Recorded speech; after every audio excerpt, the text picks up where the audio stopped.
So this is my second video for the bass parts for Snarky Puppy's Bad Kids to the Back. So this will just be going through the sections that we worked on and discussed in our previous lesson.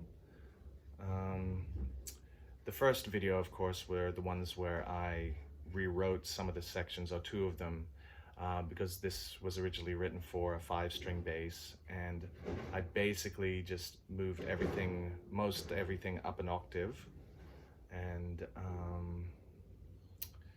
yeah, in the second run through was where I added a few more 16th note runs and basically just showed you how I play it with my band on a 4-string. So anyway, the part that we're going to work on first starts from bar 35, where the bass and the guitar play the melody. So also keep in mind that the 16th notes are swung. So yeah, make sure that you swing those, and you can rewind this and play along with it how many times you want, or however many times you want, but also practice playing along with the recording as well. Or you can pretty much use whatever drum loop you want. I'll still send you the link for this. I found this one worked pretty good. It's different to the one I normally use because I found the kick drum clashed with a lot of the sections in this song. So that's the only thing to watch out for. Just make sure that particularly the kick drum doesn't clash with this. So you want something that's easy to play along with. You can even just use a metronome, making sure the clicks are on 1 to help you along, because there's a lot of rests in this melody as well. So anyway, I'll play this drum loop at 100 beats per minute. 2, 3, 4, 1, 2, 3, 4.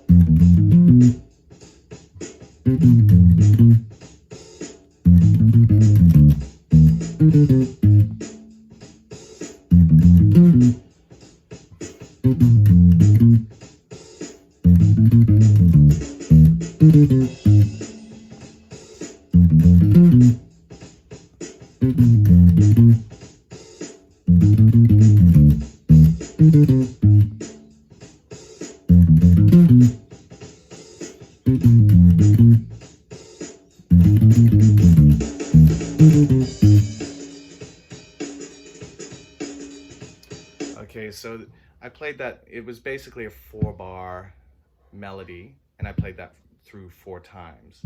Now after that, in the recording they only do it twice, but just for practicing I played it 4 times. Now after that you have the section that starts at bar 43, which is where the sax solo comes in. Now what the bass and guitar do is take snippets of that melody and play it underneath the saxophone solo.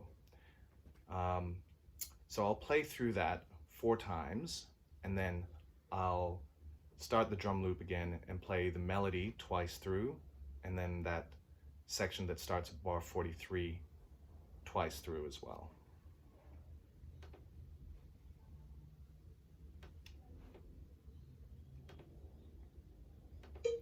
Two, 3, 4, 1, 2, 3, 4.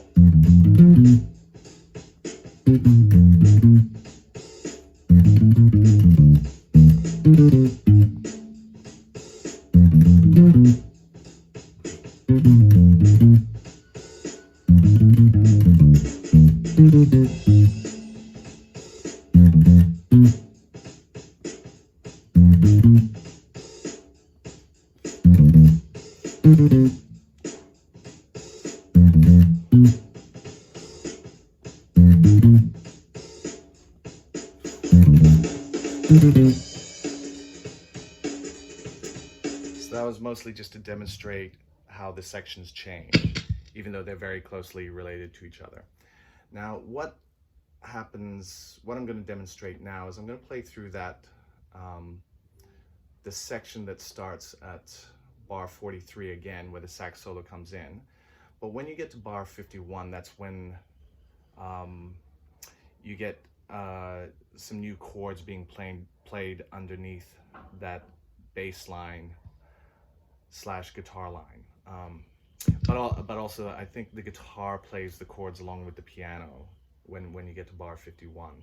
So it's quite even though you're playing the same bass line, it's quite a harmonic shift, and it sounds quite drastic to me anyway.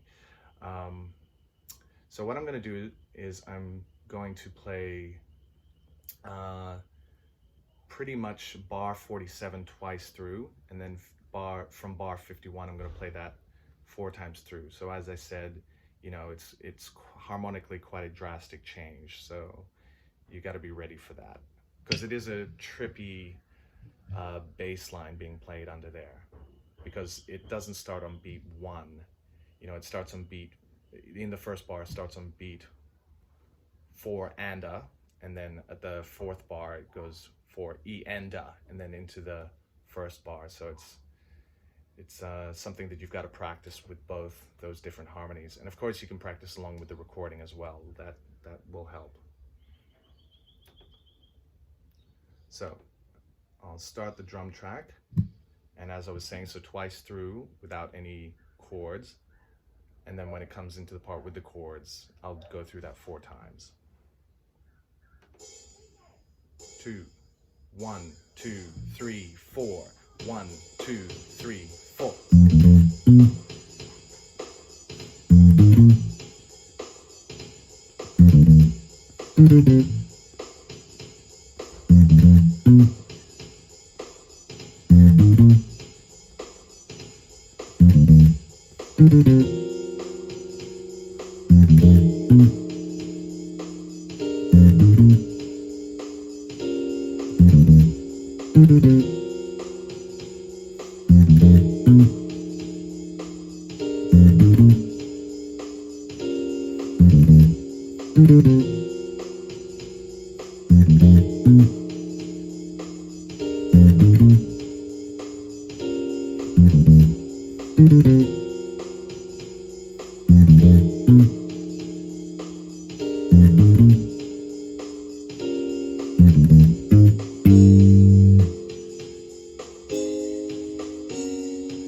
So as you could hear there, after that, and of course you can go back and practice along with the video, I'll be sending you this backing track as an MP3 as well.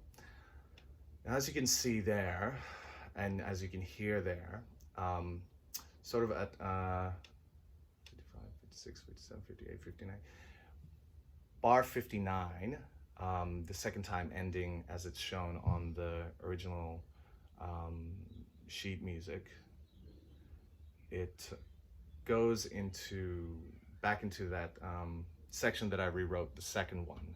You'll recognize that from the recording. Now on the sheet music, it has a 2-bar rest on the second time ending. I generally don't do that. I do play this line just to fill it up. 1, 2, and then. But you can leave the 2-bar rest there if you want, but generally I find it, for me, it's better to play that that lick, 1, 2, and then just to fill it up. And of course, Michael League is also doing, he does little variations throughout the track as well. But anyway, these are just how I play it. So what I'm going to do now is I'm going to play through that all again, and then go into that section that the section that comes after it, from bar 60 onwards, the part that we worked on previously where I rewrote it for up an octave. So we'll go through all of those parts again, going into the section that starts pretty much at the end of bar 59 into bar 60 and beyond.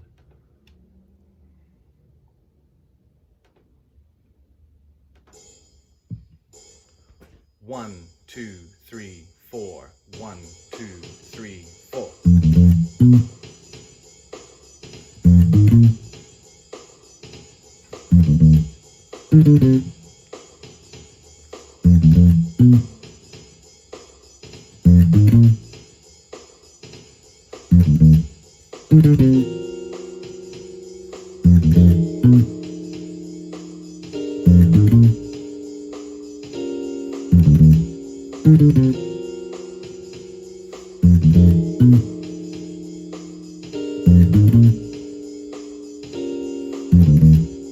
you.